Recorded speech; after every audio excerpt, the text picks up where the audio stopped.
ಕರ್ನಾಟಕ ಸರ್ಕಾರ ಈಗ ತಾನೇ ನಾವು ಬೆಳಗಾಂನಲ್ಲಿ ಬಿಸ್ನೆಸ್ ಅಡ್ವೈಸರಿ ಕಮಿಟಿ ಸಭೆ ಕೂಡ ನಡೆಸಿದೆ. ಬೆಳಗ್ಗೆ ಮುಖ್ಯಮಂತ್ರಿಗಳ ಹತ್ರ ಕೂಡ ನಾನು ಬೆಳಗ್ಗೆ ಎದ್ದು ಚರ್ಚೆ ಮಾಡಿದ್ದೇನೆ. ನಾಳೆ ಬೆಳಗ್ಗೆ ನಾಳೆ ಸರ್ಕಾರದ ರಜಾ ಘೋಷಣೆ ಆಗಿದೆ. ಇಡೀ ರಾಜ್ಯದ ಉದ್ದಕ್ಕೂ ಕೂಡ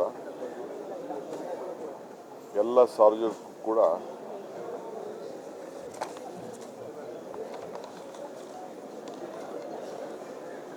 ಸುಮಾರು ನಾಳೆ ಬೆಳಗ್ಗೆ 8 ಗಂಟೆವರೆಗೂ ಬೆಳಗ್ಗೆ ಇಲ್ಲಿ ಬೆಂಗಳೂರು ಮನೆಯಲ್ಲಿ ಯಾರು ಬಂದು ದರ್ಶನವನ್ನು ಪಡೆಯೋರಿದ್ದಾರೆ ಅವರಿಗೆಲ್ಲ ಅವಕಾಶವನ್ನು ಬೆಳಗ್ಗೆ 8 ಗಂಟೆವರೆಗೂ ಕೂಡ ಮಾಡಿಕೊಡಲಾಗುವುದು. ಇಲ್ಲಿಂದ 8 ಗಂಟೆ ಮೇಲೆ ಮದ್ದೂರಿಗೆ ಅವರ ಗೌರವ ಪಾರ್ಥಿವ ಶರೀರವನ್ನು ತೆಗೆದುಕೊಂಡು ಹೋಗಲಾಗ್ತದೆ. ಅಲ್ಲಿ ಸುಮಾರು 10:15 ಗಂಟೆಯಿಂದ ಮಧ್ಯಾಹ್ನ 3 ಗಂಟೆವರೆಗೂ ಮಂಡ್ಯ ಜನ, ಮದ್ದೂರು, ಮೈಸೂರವರು ಯಾರೇ ಬಂದರೂ ಕೂಡ ಅಲ್ಲಿ ದರ್ಶನಕ್ಕೆ ಇಡಲಾಗ್ತದೆ. ಅದಾದ ಮೇಲೆ ಸರ್ಕಾರ ಅದರ ಜವಾಬ್ದಾರಿ ತೆಗೆದುಕೊಂಡು ಅವರ ಗೌರವವನ್ನು ಯಾವ ರೀತಿ ಸಲ್ಲಿಸಬೇಕು ಅವರ ಪದ್ಧತಿ ಪ್ರಕಾರ ಅದನ್ನು ಫೈನಲ್ಲು 4 ಗಂಟೆಗೆ, ಆದರೆ 3 ಗಂಟೆಗೆ ದರ್ಶನ ಕ್ಲೋಸ್ ಆಗ್ತದೆ. ಸೊ ಅದಕ್ಕೆ ಯಾರೇ ಆಗಲಿ ದರ್ಶನ ಪಡೆಯೋರು ಇಚ್ಛೆಯವರು 3 ಗಂಟೆ ಒಳಗಡೆ ಮದ್ದೂರಿಗೆ ಬಂದು ಅವರು ಬಂದು ದರ್ಶನವನ್ನು ಪಡ್ಬೋದು. ಅಂತಿಮ ನಮಸ್ಕಾರವನ್ನು ಸಲ್ಲಿಸಲಿಕ್ಕೆ ಒಂದು ಅವಕಾಶವನ್ನು ಕುಟುಂಬದ ಪರವಾಗಿ ಮತ್ತು ಸರ್ಕಾರದ ಪರವಾಗಿ 2 ವಿಚಾರದಲ್ಲೂ ಕೂಡ ನಾನು ಈ ಘೋಷಣೆಯನ್ನು ನಾನು ಮಾಡ್ತಾ ಇದ್ದೀನಿ. Today till tomorrow morning 8 a.m. We will permit anyone who wants to desire to pay their respect in Bangalore at the residence will be allowed here. So morning at 8 o'clock the S.M. Krishna's body will be taken to Madhur. Somali in his own land will be there, and from 10:30 there will be a stop at Ramnagara, Chanpatna, and then at Madhur on the way. Then at till 10:30 we will reach to Madhur, that is Somali.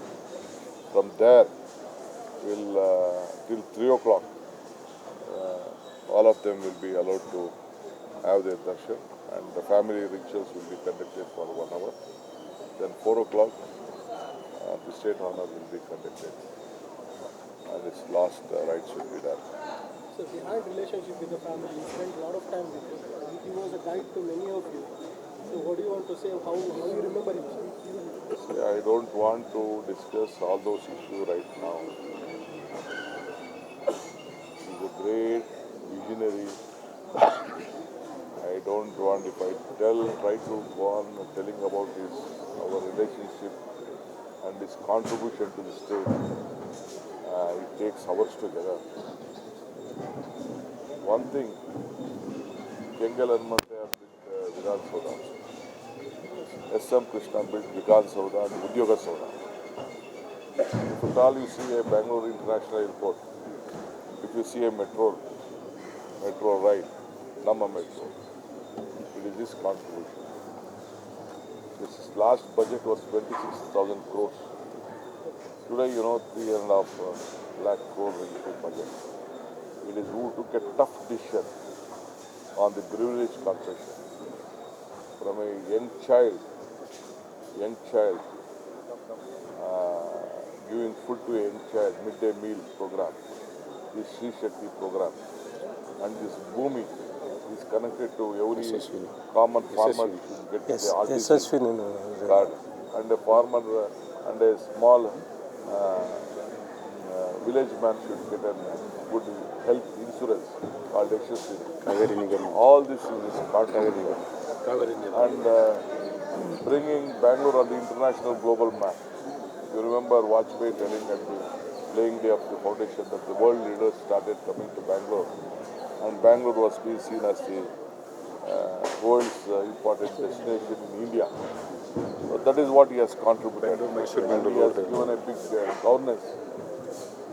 ಹೊಸರ ಸ್ಮಾರಕ Model of governance, well ಸಿಕ್ಕಾಪಟ್ಟೆ spoken, ಮಾಡವ್ರೆ highly ಏನು educated, ಒಂದಲ್ಲ ಎರಡಲ್ಲ and I think Karnataka is proud to receive. ದೇವೇಗೌಡರು ಈ Forget ಥರದ that he's history my ಇಲ್ಲ relative, is my political mentor. That is a different issue. But his contribution is ನಿಮ್ಮ ಜಿಲ್ಲೆಗೆ ಹಿಸ್ಟ್ರಿ ಎಲ್ಲ ಇಲ್ಲಮ್ಮ forgotten. ನಿಮ್ಮ ಜಿಲ್ಲೆಗೆ ಹಿಸ್ಟ್ರಿ He ಎಲ್ಲ has ಇಲ್ಲ ಅಂದೆ left a big legacy to all of us. Lot of things to learn from him.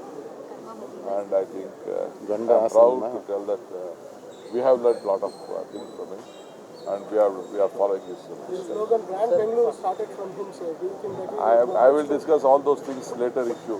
There are a lot of things. Sir ನೀವು ಕೊನೆ ಬಾರಿಗೆ ಮೀಟ್ ಆಗಿದ್ದು ಯಾವಾಗ ಸರ್? ನೋಡಪ್ಪ, ನಾನು ಈ ಕುಟುಂಬದವರು, ನಂದು ಯಾವ್ದು ಭೇಟಿ, ಪಾರ್ಟ್ ಆಫ್ ದಿ ಫ್ಯಾಮಿಲಿ ಈಗ, ಅದೆಲ್ಲರಿಗೂ ಗೊತ್ತಿದೆ. ನಾನು ಹೆಂಗೆ ಹೇಳಲಿ, ನಾನು ನಿಮ್ಮವರ ಸಂಬಂಧ ತಂದೆ ಮಗನ ಸಂಬಂಧ ಎಲ್ಲರಿಗೂ ಗೊತ್ತಿರುವಂಥ ವಿಚಾರ. ನಾನು ಅದ್ರ ಬಗ್ಗೆ ಹೆಚ್ಚಿಗೆ ಹೇಳೋಂಥದ್ದು ಇನ್ನೇನು ಈಗ ಬೇಡ. ಮಾತು ಬೇರೆದಿದ್ದಲ್ಲಿ ನಾನು ಅದೆಲ್ಲ ಮಾತಾಡ್ತೀನಿ. ನಾನು ಅವರ ಕಾಣಿಕೆ ಏನು ಅನ್ನೋದನ್ನು ರಾಜ್ಯಕ್ಕೆ ಗೊತ್ತಿದೆ. ನಮ್ಗೆ ಯಾವ ರೀತಿ ಮಾರ್ಗದರ್ಶನ ಕೊಟ್ಟಿದೆ ಅಂತ ನಮ್ಮ ಬದುಕಿನ ಬದಲಾವಣೆನೇ ನಿಮಗೆಲ್ಲ ಕಾಣ್ತಾ ಇದೆ. ಸಾಧನೆ ನಾನು ಏನು ಹೇಳಲಿ, ಸಾಧನೆ ಎಲ್ಲ ನಿಮ್ಮ ಕಣ್ಣಲ್ಲೇ ಇದೆ. ವಿಕಾಸಸೌಧ ಅಂದರೆ ರಾಜ್ಯಕ್ಕೆ ವಿಕಾಸ ಆಗಲಿ ಅಂತೇಳಿ ವಿಕಾಸಸೌಧ ಕೊಟ್ಟರು. ಉದ್ಯೋಗ ಸೌಧ ಅಂತಂದರೆ ಎಲ್ಲರಿಗೂ ಉದ್ಯೋಗ ಸಿಗಲಿ ಅಂತ ಉದ್ಯೋಗ ಸೌಧವನ್ನು ಅವರು ಕೊಟ್ಟರು. ಪುಟಾಣಿ ಮಕ್ಕಳಿಂದ ಹಿಡಿದು ಬಿಸಿ ಊಟ ಕಾರ್ಯಕ್ರಮದಿಂದ ಹಿಡಿದು ರಾಜ್ಯಕ್ಕೆ ಒಂದು ದೊಡ್ಡ ಆರ್ಥಿಕವಾದಂಥ ಶಕ್ತಿಯನ್ನು ನೀಡಿದವರು.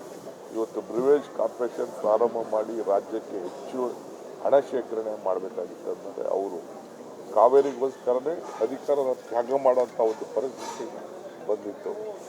ಮಧ್ಯರಾತ್ರಿ ರಾಜ್ಕುಮಾರ್ ಅಪರ್ಣ ಆದಾಗ ಫಸ್ಟ್ ನನಗೆ ಫೋನ್ ಮಾಡಿದ್ರು, ಎಲ್ಲಿದೆಯಾ ಅಂತ. 10:30 11 ಗಂಟೆ ಮಲಗಿದ್ದೇನೆ. ನಾನು ಹೆಂಡತಿ ಬಂದು ಕೃಷ್ಣ ಸಾಹೇಬ್ ಫೋನ್ ಮಾಡ್ತಾವ್ರೆ ಅಂತ ಎದುರಿಸಿ ತಕ್ಷಣ ಓಡಿ ಬಂದೆ. ಸೊ ಯಾವ ರೀತಿ ಅಷ್ಟು ನೋವು ಪಟ್ಟು ಏನು ಮಾಡಿದ್ರು ಅಂತ ನನಗೆ ಗೊತ್ತಿದೆ. ಅದು ಅವ್ರನ್ನ ಈಚೆಗೆ ತೆಗೆದುಕೊಂಡು ಬರಬೇಕಾದ್ರೆ ಏನೆಲ್ಲ ನಾವು ಮಾಡಿದ್ದೀವಿ ಅನ್ನೋದು ನಮಗೆ ಗೊತ್ತಿದೆ.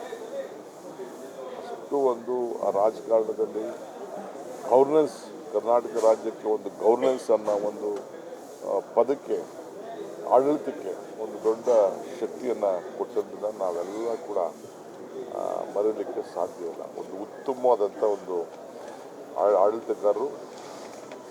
ಸೊ ಇವತ್ತು ನಾನು ಬೇರೆ ಟೈಮ್ ಬರ್ತದೆ, ನಾನು ಅಸೆಂಬ್ಲಿಲಿ ಇವತ್ತು ಮಾತಾಡೋಂಥ ಅವಕಾಶ ಇಲ್ಲ ನನಗೆ ಇವತ್ತು. ಯಾಕೆಂದರೆ ನಾನು ಕೂಡಲೇ ನನ್ನ ಮಗಳು ಫೋನ್ ಮಾಡಿ, ಧರ್ಮಪತ್ನಿ ನನ್ನ ಮಗಳಿದ್ದು ಫೋನ್ ಮಾಡಿದ್ದು ಆಯಿತು ಅಂತ ತಕ್ಷಣ ನಾನು ನಾವೆಲ್ಲ ಸೇರಿ ವಾಪಸ್ಸು ಬಂದ್ಬಿಟ್ಟು. ಸೊ ಅದರಿಂದ ನಮ್ಮ ಹೇಳಿರೋದು ಹೊಸ ಕರ್ನಾಟಕಕ್ಕೆ ನಿರ್ಮಾಣ ಮಾಡೋಂಥ ಒಂದು ಫೌಂಡೇಶನನ್ನು ಹಾಕಿದಂಥ ಒಬ್ಬ ಧೀಮಂತ ನಾಯಕ ಇವತ್ತು ನಾವೆಲ್ಲ ಕಳ್ಕೊಂಡಿದ್ದೇವೆ. ಇಷ್ಟು ಮಾತ್ರ ಈ ಸಂದರ್ಭದಲ್ಲಿ ನಾನು ಹೇಳ್ತೀನಿ. ಇವತ್ತು ಬೆಂಗಳೂರಿನ ಜಾಗತಿಕ ಮಟ್ಟಕ್ಕೆ ತೆಗೆದುಕೊಂಡಂಥಕ್ಕೆ ಅವರು ಕೊಟ್ಟಂಥ ಕೊಡುಗೆ ನಮ್ಮ ಕಣ್ಣುಗಳೇ ಸಾಕ್ಷಿ. ಇಲ್ಲಿ ಉದ್ಯೋಗಗಳು ಸೃಷ್ಟಿ ಮಾಡಿರೋದು ನಿಮ್ಮೆಲ್ಲರ ಕಣ್ಣುಗಳೇ ಸಾಕ್ಷಿ. ನಾನು ಹೇಳಿದ್ನಲ್ಲ, ಬೆಂಗಳೂರಿಗೆ ಯಾವ್ಯಾವ ರೀತಿ ಕೊಡುಗೆಯನ್ನು ಕೊಟ್ಟಿದ್ದಾರೆ. ಒಂದಲ್ಲದೆ ಇಡೀ ರಾಜ್ಯಕ್ಕೆ ಭೂಮಿಯಿಂದ ಹಿಡಿದು, ಭೂಮಿ ಅಂದರೆ ಭೂಮಿ ಮನೆಗೆ ಪಾಣಿ, ಇವು ಪಾಣಿ ಕೊಟ್ಟದ್ದನ್ನು ಅವನ ಆಸ್ತಿಗೆ ದಾಖಲೆಗಳನ್ನ ಕೊಟ್ಟಂಥದ್ದು ಕೂಡ ನಾವು ಯಾವ ರೈತನೂ ಕೂಡ ಮರೀಲಿಕ್ಕೆ ಸಾಧ್ಯ ಇಲ್ಲ. ನಾನು ಚಲುವರಾಯಸ್ವಾಮಿ ಫ್ಲೈಟಲ್ಲಿ ಬರ್ತಾ ಮಾತಾಡ್ಕೊಂಡ್ಬಂದು ಯಶಸ್ವಿನಿ ಕಾರ್ಯಕ್ರಮ ಅವತ್ತು ಕೋಆಪರೇಟಿವ್ ಸೆಕ್ಟ್ರಲ್ಲಿ ನಾನು ಕೋಆಪರೇಷನ್ ಮಿನಿಸ್ಟರ್ ಇದ್ದ ತಕ್ಷಣ ವಿಶ್ವನಾಥ್ ಜವಾಬ್ದಾರಿ ತೆಗೆದುಕೊಂಡು ಆಗ ತೆಗೆದು ಎಲ್ಲರೂ ಕೂಡ ಹಾಸ್ಪಿಟ್ಲಿಗೆ ಹೋಗಿ ಆ ಇನ್ಶೂರೆನ್ಸ್ನಲ್ಲಿ ಎಲ್ಲ ಆಪ್ರೇಷನ್ಗಳು ಪಡ್ಕೊಳ್ಳಲಿಕ್ಕೆ ಇವತ್ತು ಯಾರು ಒಂದು ಅದಕ್ಕೆ ಫೌಂಡೇಶನ್ ಹಾಕಿದ್ದು ಅಂತಂದರೆ ಅದು ಕೃಷ್ಣ ಸಾಹೇಬ್. ನಾನು ಮಾನ್ಯ ಮುಖ್ಯಮಂತ್ರಿಗಳಿಗೆ ಅಂತಿಮ ನಾನು ಹೇಳಿದ್ನಲ್ಲಮ್ಮ, ಇಲ್ಲಿ ನಾಳೆ ಬೆಳಗ್ಗೆ 8 ಗಂಟೆವರೆಗೂ ದರ್ಶನಕ್ಕೆ ಮನೆಯಲ್ಲಿ ಅವಕಾಶ ಕೊಡಲಾಗುವುದು. 8 ಗಂಟೆ ಆದಮೇಲೆ ಅದನ್ನು ಮದ್ದೂರಿಗೆ 10 ಗಂಟೆಗೆ ತಲುಪ್ತದೆ. ಮದ್ದೂರಲ್ಲಿ ಅವ್ರದ್ದು ಸ್ವಂತ ಭೂಮಿ ಇದೆ, ಅಲ್ಲಿ ವ್ಯವಸ್ಥೆ ಮಾಡ್ತಾ ಇದ್ದೀವಿ. ನಾನೀಗ ಹೋಗ್ತಾ ಇದ್ದೀನಿ ಅಲ್ಲಿಗೆ, ನಾನು ಚಲುವರಾಯಸ್ವಾಮಿ ಹೋಗ್ತಾ ಇದ್ದೀವಿ. ಗೌರ್ಮೆಂಟ್ ನಾವು ಡ್ಯೂಟಿ ಫ್ಯಾಮಿಲಿ ಅಲ್ಲದೆ ಗೌರ್ಮೆಂಟ್ದು ಜವಾಬ್ದಾರಿ ಇದೆ, ನಮಗೆ ಸರ್ಕಾರದ್ದು ಜವಾಬ್ದಾರಿ ಇದೆ. ಅದನ್ನು ಅಲ್ಲಿ ನಾಳೆ 3 ಗಂಟೆವರೆಗೂ ಆ ಜನ, ಮಂಡ್ಯ ಜನಕ್ಕೆ, ಮೈಸೂರು ಸುತ್ತಮುತ್ತಲು ಯಾರೇ ಆಗಲಿ ರಾಜ್ಯದ ಜನತೆ ಯಾರು ಬಂದರೂ ಕೂಡ ಅವ್ರಿಗೆ ಅವಕಾಶವನ್ನು ಅಲ್ಲಿ ನಾವು ಮಾಡಿಕೊಡ್ತೀವಿ. ಅದಕ್ಕೆಲ್ಲರೂ ಕೂಡ ಏರ್ಪಾಟನ್ನು ಮಾಡ್ತಿದೆ. ಸರ್ಕಾರದ ಏನು ಗೌರವ ಕೊಡಬೇಕು ಮಾಡ್ತದೆ. ನಾಳೆ ರಜೆಯನ್ನು ಕೂಡ ಸರ್ಕಾರ ಘೋಷಣೆ ಮಾಡಿದೆ. ಎಲ್ಲ ಶಾಲಾ ಕಾಲೇಜುಗಳು ಕೂಡ ನಾವು ಘೋಷಣೆ ಮಾಡಿದ್ದೆ. ಗೌರ್ಮೆಂಟ್ ಆರ್ಡ್ರು ಕೂಡ ಈಗಾಗಲೇ ಇನ್ಕ್ಲೂಡಿಂಗ್ ವಿದ್ಯಾಸಂಸ್ಥೆಗಳು. ಆಮೇಲೆ 3 ದಿನ ಶೋಕ ಆಚರಣೆ ಕೂಡ ಇರ್ತದೆ. ಯಾವ ಕಾರ್ಯಕ್ರಮ, ಸರ್ಕಾರಿ ಕಾರ್ಯಕ್ರಮ, ಯಾವ ಕಾರ್ಯಕ್ರಮ ಕೂಡ 3 ಡೇಸ್ ಇರುವುದಿಲ್ಲ. ಅರ್ಧ ಫ್ಲಾಗನ್ನು ಕೂಡ ಹಾರಿಸುವಂಥ ಒಂದು ವ್ಯವಸ್ಥೆ ಕೂಡ ಇವತ್ತಾಗ್ತದೆ. This is on behalf of the government ಮತ್ತು ಕುಟುಂಬ ಎರಡು ಪರವಾಗೂ ನಾನು ಮಾತಾಡ್ತಾ ಇದ್ದೀನಿ. SM ಕೃಷ್ಣ ಅವರ ಸವಿ ನೆನಪಿಗಾಗಿ ಸರ್ಕಾರದ ಯಾವುದಾದ್ರೂ ಯೋಜನೆ ಇಲ್ಲ, ಬೆಂಗಳೂರು ರಸ್ತೆಗೆ ಯಾಕೆ ಅಷ್ಟು ಅರ್ಜೆಂಟಲ್ಲಿ ಇದೆಯಾ? ಯಾಕಿದೆಯಾ? ಟೈಮ್ ಇದೆ ಅದಕ್ಕೆಲ್ಲ. ಈಗ ನಾನು ಮುಖ್ಯಮಂತ್ರಿಗಳಿಗೆ, ಉಪಮುಖ್ಯಮಂತ್ರಿಗಳಿಗೆ ನಾನು ಪತ್ರ ಕೊಟ್ಟು ವಿನಂತಿ ಮಾಡ್ತೀನಿ. ನಾಲೆಡ್ಜ್ ಸಿಟಿ ಬೆಂಗಳೂರು ಭಾಗದಲ್ಲಿ ಎಲೆಕ್ಟ್ರಾನಿಕ್ ಸಿಟಿ ಇರ್ಬೋದು, ಇನ್ನೆಲ್ಲರೂ ಬಂದಲ್ಲಿ ಅವರ ಹೆಸರಿನಲ್ಲಿ ಮಾಡಬೇಕು ಅನ್ನೋ ಒಂದು ಕೋರಿಕೆಯನ್ನು ನಮ್ಮ ಜಿಲ್ಲೆ ಪರವಾಗಿ, ನಮ್ಮೆಲ್ಲ ರಾಜ್ಯದ ಜನರ ಪರವಾಗಿ, ಅವರ ಅಭಿಮಾನಿಗಳ ಪರವಾಗಿ ನಾನು ಮುಖ್ಯಮಂತ್ರಿಗಳನ್ನ, ಉಪಮುಖ್ಯಮಂತ್ರಿಗಳನ್ನ ಕೋರಲಿದ್ದೇನೆ ನಾಳೆ ನಾಡಿದ್ದು.